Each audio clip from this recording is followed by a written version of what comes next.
집을 하나 갖고 있다는 이유로 국가에 매달 100만 원씩 월세를 내는 겁니다. 가덕도 뭐 신공항 뭐 10조 원 이거 다 세금으로 하는 거 아닙니까? 우리 집 저 사는 그 월세 서민들한테 매달 그 보유세로 몇백만 원씩 걷어다가 그 사람들 갖다 주는 거예요 지금? 20대 30대들이 이러고 있으면 안 된다고 봐요. 이건 방법은 딱 하나예요. 일어나서 데몬스트레이션 하는 거 방관하지 마세요. 국가는 여러분들의 주머니를 터는 일에 상당한 관심이 많습니다. 집을 한 채 갖고 있는 사람이 뭐 보유세라 그러죠. 뭐 재산세하고 뭐 종부세 뭐 이런 걸 합쳐서 한 1,000만 원 이상을 낸다 그러면 집을 하나 갖고 있다는 이유로 30평대 아파트 살면서 국가에 매달 100만 원씩 월세를 내는 겁니다. 이건 좀 너무 과하지 않은가요? 그 올해 빚어지는 현상은 아니고 아마 내년부터 그게 현실화될 겁니다.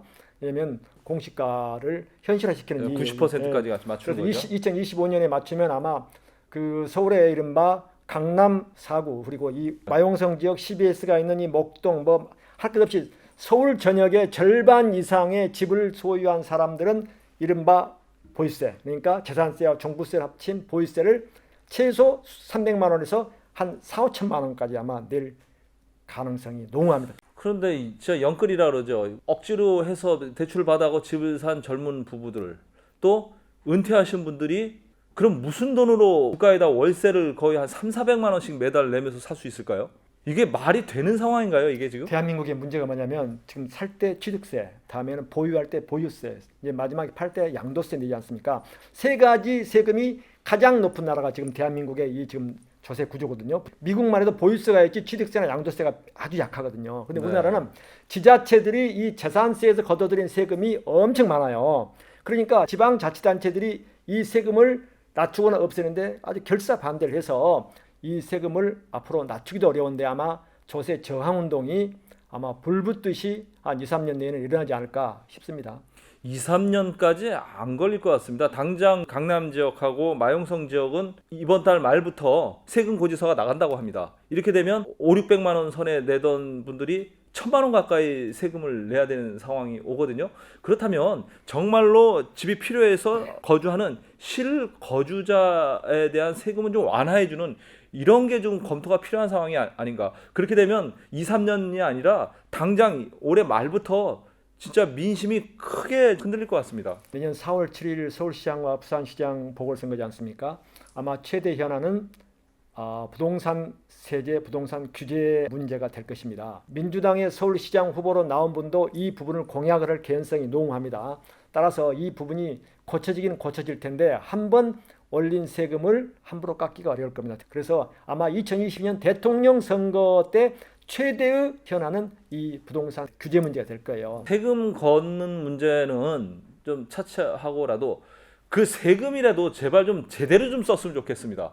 아니 뭐 세금으로 엉뚱한 뭐 가덕도 뭐 신공항 뭐 10조 원 이거 다 세금으로 하는 거 아닙니까? 가덕도 신공항 선거용이라는 거 여당 자체가 부인하지 않고 있거든요. 거기다가 왜 대한항공 그 조원태 집안에는 무슨 8천억을 또 왜 줘라? 도대체 이거 다 세금이거든요. 우리 집 저 사는 그 월세 서민들한테 매달 그 보유세로 몇백만 원씩 걷어다가 그 사람들 갖다 주는 거예요 지금? 제가 너무 흥분했나요? 김 기자는 흥분할 만하죠. 재산이 있으니까. 근데 저는 고향에 땅도 근데 있으신 분이 꼭 제 얘기를 하시는. 아니 저희 고향 땅에 봐야 평당 4만 원 가는 그 1,200평은 그건 얼마니까 가격도 아니에요. 그래서 우리 김 기자가 얘기하는 좀 강하게 좀 약간 억지성을 곁들여서 얘기를 했지만 사실 맞습니다.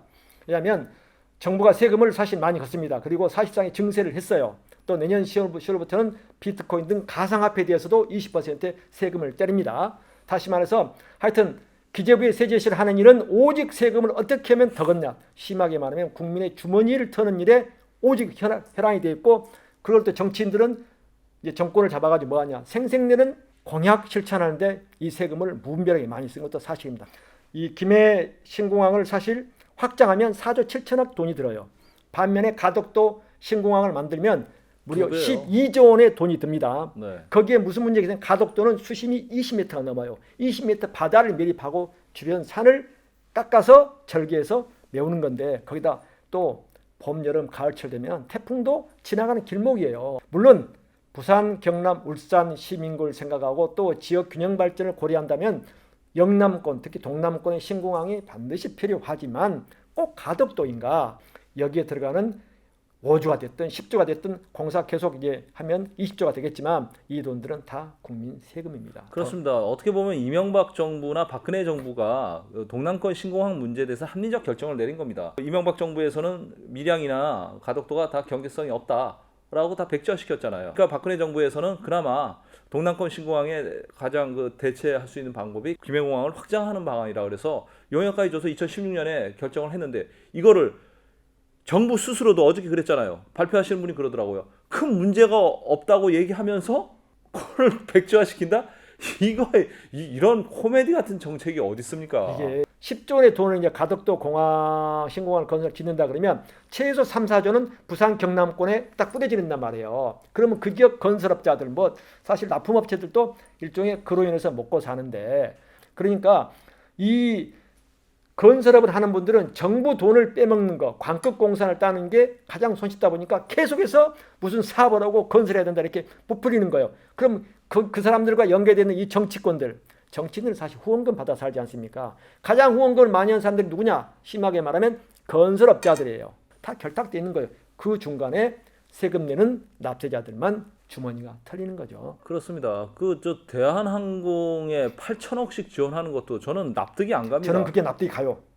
어떻게 납득이 가세요? 왜냐면 8천억 누구 돈이에요? 세금이 문재인 대통령 돈입니까? 아니, 정부 여당 돈입니까? 그걸 세금이라고 볼 수 있지만 일단 그걸 주식을 통해서 이제 받는 거예요. 그러니까 대한항공이 만약에 경영을 잘해서 살아나면 주식 가치가 올라가면 정부가 돈을 버는 거예요. 지금은 국가 기관 산업인 항공 산업을 살리기 위해서 정부가 돈을 쓰는 거예요. 그리고 만약에 아시아나항공을 대한항공이 인수 안 하면 아시아나항공은 망합니다. 그럼 망하고 나면 그 실업자가 몇만이에요. 거기다가 2조 5천억 원의 돈이 날아갑니다. 그래도 독점을 완화시키는 방향으로 가야 되는데 정부가 독점을 조장하는 쪽으로 가는 방향은 잘못된 방향이라고 저는 봅니다. 그건 교과서적인 비판일 수 있어요. 왜냐하면 현실을 고려하면 항공산업은 엄청난 산업이잖아요. 그리고 지금 투입하지 않으면 내년 말이나 내후년 2022년쯤에 이제 폭발할 수 있는 세계 여행 수요를 감당하지 못할 거예요. 그렇다고 보면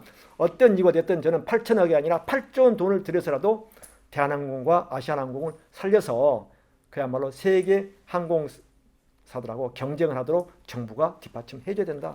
참 듣고 보니까 자기 돈 아니라고 막 쓰시네. 유상증자해서 1조 8천억을 해서 투자한다는데 그 절반을 정부가 대는 건데 그 특정 기업에 이걸 바람직하다고 얘기할 수 있어요. 그러니까 만약 안 해가지고 그러니까 이걸 반대로 가정해 보세요. 만약에 정부가 산업은행을 통해서 대한항공에 8천억을 투입하지 않을 경우에 아시아나항공이 이제 파산할 거고 그럼 대한항공도 경영위기에 더 빠지고 추락하게 되면 그때는 우리 항공산업은 누가 먹느냐? 세계 유수의 항공사들이 한국의 항공산업을 다 먹어요.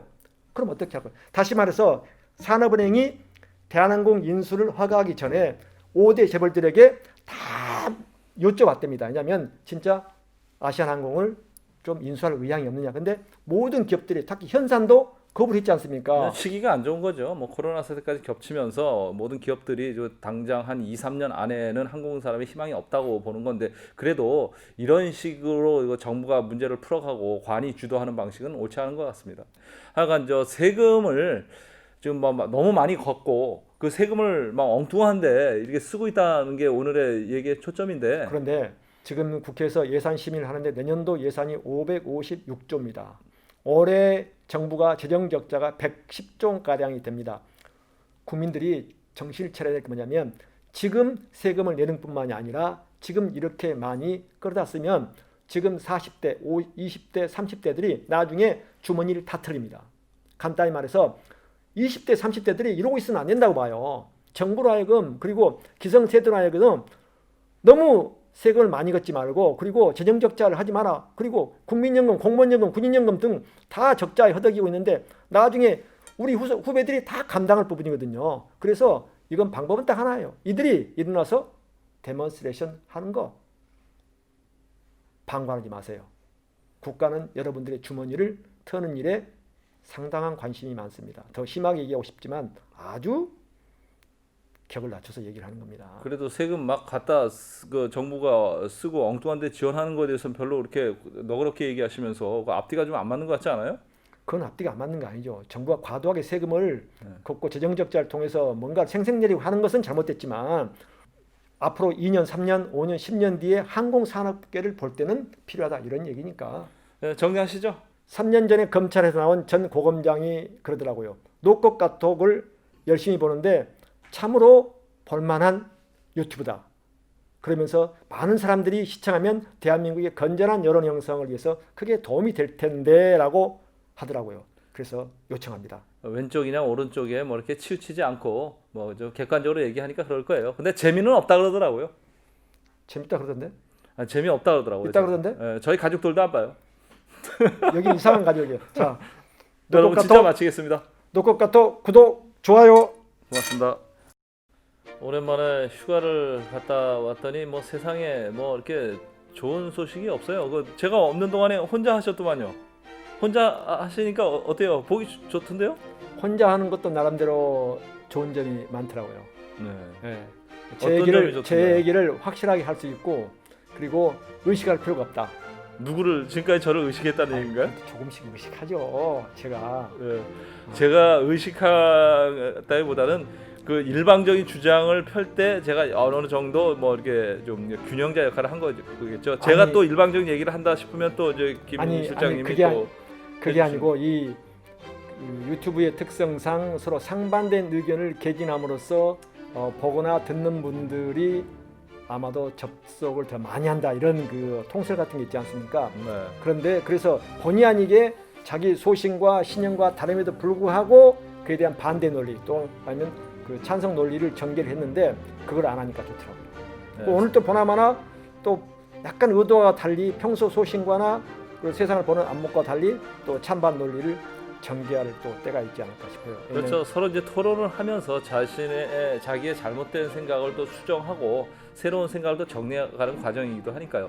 제가 이 휴가 동안에 이렇게 좀 많이 돌아다니지는 못했습니다. 막상 갈 데도 없고 할 일이 없어요. 잘했어요. 돈 많이 아꼈죠? 돈이요? 네. 뭐 쓸래도 쓸 방법도 별로 없더라고요. 그러면 다음 주에도 계속 저희 동료들 그 점심을 사십시오.